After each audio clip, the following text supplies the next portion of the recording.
buat riset ya tentang hilirisasi dari sumber daya alam nasional. Memang tadi seperti yang disampaikan bahwa kita kan punya berlimpah kekayaan alam. Nah, intinya gimana supaya apa yang kita miliki ini bisa diolah lebih lanjut, bernilai tambah tinggi, kemudian juga jadi tidak hanya diekspor, dijual mentah gitu ya. Kalau misalnya memang dijual mentah, akibatnya kita nanti bisa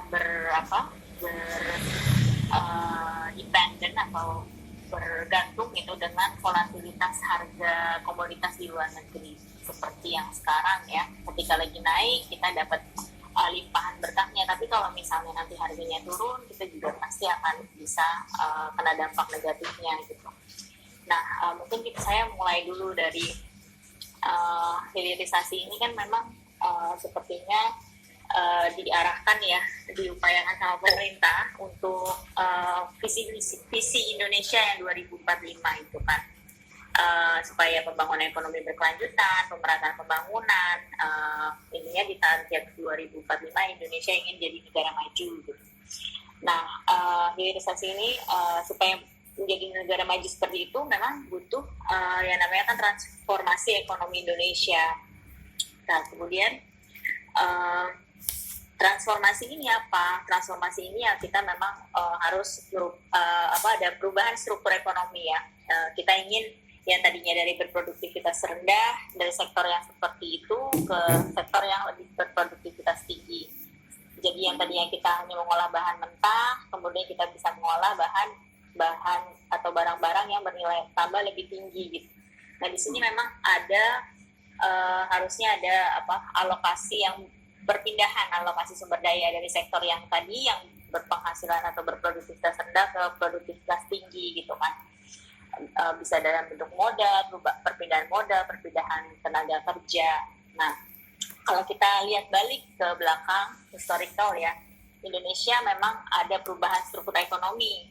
Dari setiap negara pun juga setiap perekonomian juga seperti itu, dari agriculture kemudian ke manufacture, kemudian berpindah juga ke sektor jasa yang memang memiliki nilai tambah tinggi sehingga itu bisa menjadi negara maju gitu ya. Kalau kita lihat misalnya kita bagi ada 3 sektor primer misalnya, ada agriculture, kemudian sektor kedua ada sektor manufaktur dan jasa. Kita bisa lihat juga misalnya di kontribusinya masing-masing sektor tersebut terhadap total GDP. Kalau kita balik lagi ke belakang ya, tahun 80-an kan Indonesia masih hanya mengolah dari pertanian. Itu masih peran dari sektor pertanian tadi masih lebih tinggi dibandingkan sektor agriculture-nya gitu ya. Cuman seiring meningkatnya perekonomian, kemudian juga manufakturnya perannya akan lebih besar menggantikan peran kontribusi dari agriculture ini yang dinamakan perubahan struktural. Mungkin Bapak Ibu sekalian juga sudah memahami ini. Saya hanya mengkilas balik ke belakang, cuman memang setelah kita mengalami di tahun 90-an manufaktur perannya semakin meningkat, kemudian tapi memang ada indikasi-indikasi penurunan peran dari antara manufaktur itu terus turun, agriculture juga turun. Sementara namun memang kita masih tetap bergantung pada sektor manufaktur tersebut. Berarti kan di sini ada produktivitas yang hilang, ada yang menurun gitu di sektor manufaktur. Sementara kita ingin menjadi negara maju gitu kan. Kalau di negara-negara maju yang lain, misalnya Jerman, proses ini juga ada proses deindustrialisasi yang menurun gitu ya untuk di manufakturnya. Cuman dia sudah mencapai kepada pendapatan per kapita yang tinggi pada level negara maju ketika deindustrialisasi itu juga turun. Nah, tapi yang terjadi di Indonesia tidak. Yang terjadi di Indonesia adalah ketika deindustrialisasinya itu turun ya, manufakturnya turun, tetapi kita tetap masih ada di middle income countries. Nah, seperti yang sekarang ya, yang tahun ini ya, tahun 2021 yang kemarin, kita bahkan turun masuk ke kategori yang lower middle income countries. Nah, ini upaya untuk kita tetap ingin menjadi negara maju, tetapi kita harus jebakan keluar dari jebakan middle income trap ini. Intinya kita ya harus bertransformasi ekonomi gitu ya, meningkatkan lagi di industri ini, pengolahan ini, karena di industri pengolahan ini yang memang akan memberikan nilai tambah yang lebih terhadap produk-produk outputnya gitu ya. Kita mengolah misalnya dari bahan mentah, dari sumber daya alam, diolah di industri, kemudian menjadikan nilai tambah yang tinggi sehingga kita juga memiliki daya saing gitu untuk produk-produk kita. Jadi tidak cuma menjual barang mentah saja gitu. Nah itu mungkin latar belakangnya ya. Kalau kita misalnya kita bandingkan juga misalnya dengan negara tetangga ya, katakanlah Vietnam ya. Kalau dulu Vietnam tuh mungkin sama kita kalah ya, jauh sekali ya, masih miskin. Cuma sekarang kalau kita lihat dari struktur ekspornya ya antara Indonesia dan Vietnam gitu ya, ini berdasarkan data Trade 2020, potensi ekspor Vietnam di pasar global gitu ya didominasi oleh produk-produk seperti elektronik, telepon, part and komponen, juga mesin. Sedangkan Indonesia, ini data yang kita dapatkan pada saat penelitian itu, ternyata memang Indonesia di pasar Indonesia potensi ekspornya terkonsentrasi pada produk-produk seperti palm oil, CPO, palm kernel gitu. Sedangkan juga untuk yang motor, parts and komponen, bahan-bahan kimia gitu ya, masih berpotensi lebih besar untuk dipasarkan secara global. Nah, di sini yang perlu ditekankan adalah Indonesia ini perlu ya meningkatkan ekspor itu yang bernilai tambah tinggi produk-produk tersebut supaya kita juga memiliki daya saing tinggi dan mendapatkan juga benefitsnya atau ekspor yang berkualitas gitu ya, sehingga pertumbuhan kita juga bagus dan tidak tergantung dari kenaikan atau volatilitas dari harga-harga komoditas gitu.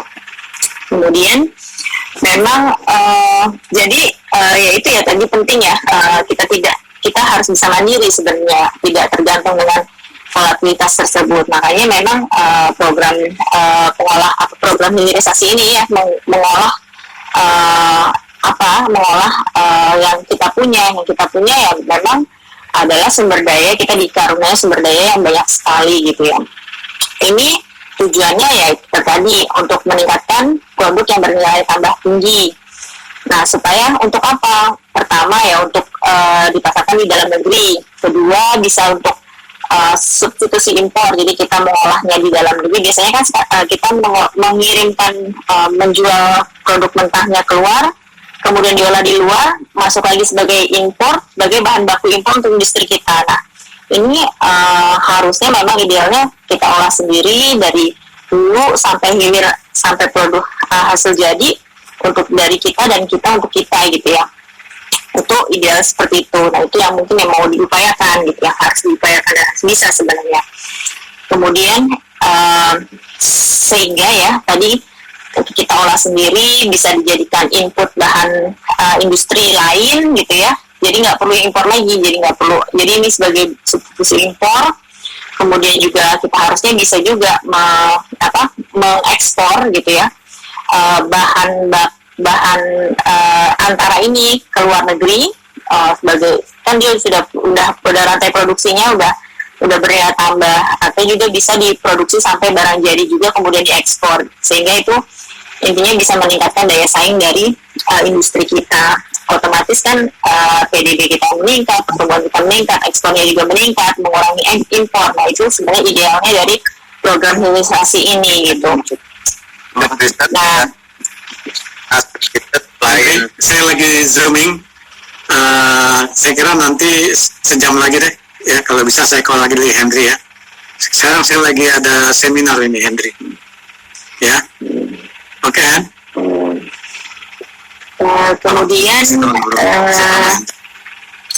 ya jadi memang apa yang kita punya biasanya kalau kita sumber daya banyak ya, alam, dari tadi mineral, dari tambang, misalnya batu bara, Kemudian nikel sekarang yang lagi happening adalah bagaimana mengolah nikel menjadi produksi baterai, mobil listrik dan lain-lain untuk ke depan untuk misalnya kendaraan berbahan bakar yang lebih renewable gitu, yang lebih aman terhadap lingkungan, ya ramah lingkungan.